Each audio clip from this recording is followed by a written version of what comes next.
तुम्हारा भाई जा रहा है आज आयुष्मान आरोग्य मंदिर। ऑफ कोर्स घूमने नहीं जा रहा है, थोड़ी तबीयत नासाज है तो दवाई लेने जा रहा हूँ। मैं दरअसल पहले भी वहीं से दवाई लिया करता था, पर इसका पुराना नाम आरोग्य मंदिर नहीं था, मोहल्ला क्लिनिक था। अभी सुनने में आया है कि काफी रेनोवेशन कर दिया गया है, सजा दिया गया और बेहतर कर दिया गया है।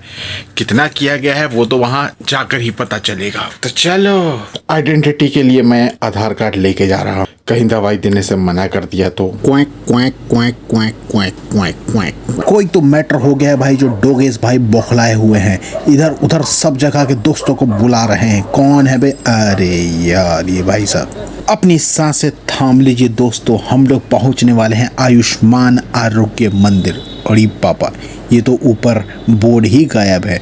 बोर्ड भी इन्होंने कपड़े का लगाया था कि क्या गिरा हुआ है। रंगाई तो अच्छी ही करी है, बाकी अंदर से भी देखते हैं अंदर क्या माल पानी मिल रहा है लोगों को। तो दोस्तों अभी तुम्हारे भाई का पर्चा बन रहा है। लास्ट टाइम जब मैं यहाँ आया था तो पर्चे बन रहे थे ऑनलाइन, मतलब टैबलेट से फोटो खींचते थे और वेरिफिकेशन होता था, कोई कागज पत्तर हाथ में नहीं दिया जाता था। अभी ऑफलाइन हो गया है। अभी तो पब्लिक की भीड़ कम है, पर ये भीड़ धीरे धीरे बढ़ती ही जा रही है। रूम्स की बात करो तो रूम्स की संख्या उतनी ही है जितनी पहले थी। पहला रूम तुम्हारा रजिस्ट्रेशन का, दूसरा जहाँ पर्दा लगा है वहां पर डॉक्टर बैठते हैं, उनके पास पर्चे दे दिए जाते हैं रजिस्ट्रेशन करने के बाद, और वो एक एक करके नाम लेके सबको बुलाती हैं। सामने जो रूम तुम्हें दिख रहा है वो लेडीज टॉयलेट, उसके बगल में जेंट्स टॉयलेट, फिर उसके बाद स्टोर रूम दिख रहा है मेरे को, और स्टोर रूम के ठीक सामने तुम्हें मिलेगा कक्ष जहां से लोगों को दवाइयां एलोकेट करी जा रही हैं। हालांकि ये जो स्टोरेज रूम है ये गर्भवती महिला का जांच कक्ष और टीकाकरण का कक्ष है, पर वो लोग भी क्या करें, यहाँ पर इतने रूम्स हैं नहीं, तो कहीं ना कहीं तो इनको रखना ही पड़ेगा।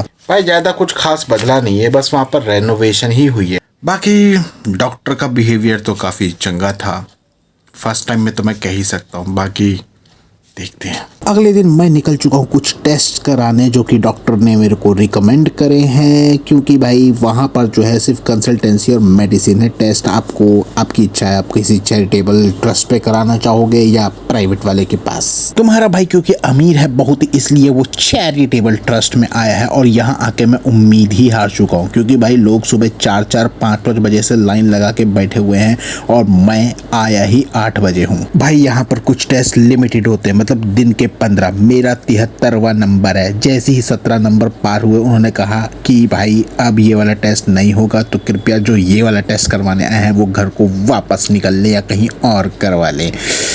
खैर मैं रुका हुआ हूँ क्योंकि मैं एक और करवाने आया हूँ, वो तो मेरा हो ही जाएगा।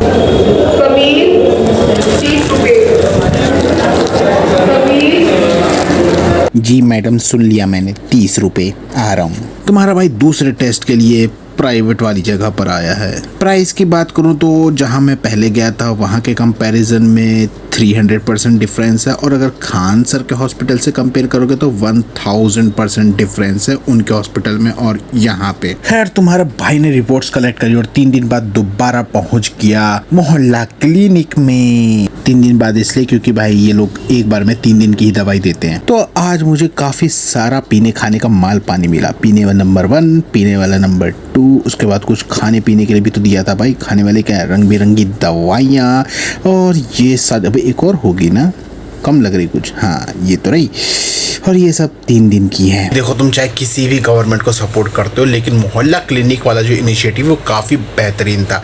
दैट्स वाई तुम देख सकते हो कि भाई सरकार चेंज होने के बावजूद भी दिल्ली में इस इनिशिएटिव को कंटिन्यू करा जा रहा है। तुम खुद से सोच के देखो, अगर दिल्ली जैसे प्रदेश में कोई गरीब आदमी बीमार पड़ गया और वो सोचता है कि चलो बढ़िया डॉक्टर से इलाज करवा जाए, फॉर एग्जाम्पल के लिए MBBS डॉक्टर, और अगर वो बाई चांस उधर चला भी गया तो वो कंसल्टेंसी फीस ही इतनी हाई होती है कि उसकी तशरीफ फट जाएगी, और उसके बाद वो दवाइयाँ भी नहीं देते। दवाइयों के लिए उसको मेडिकल का रुख करना पड़ेगा, और वहाँ तो प्राइसेस भाई साहब भूल ही जाओ। एक बार चले गए प्राइवेट वाले के पास तो दोबारा जाने की हिम्मत नहीं करते। हिम्मत क्या मतलब, औकात नहीं रहती है। बाकियों का नहीं पता, पर मेरी तो ऐसी ही हालत हो जाती है, इसलिए मैं प्राइवेट के बाद मोहल्ला क्लिनिक ही गया। भाई मेरे यहाँ के एक डॉक्टर ने सिर्फ रिपोर्ट पढ़ने के 200 रुपये लिए, समझ रहे हो, और कंसल्टेंसी के अलग से लिए।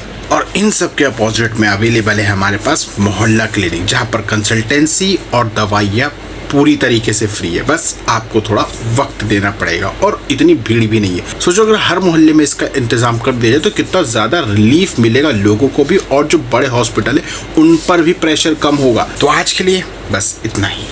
शुक्रिया फॉर वॉचिंग।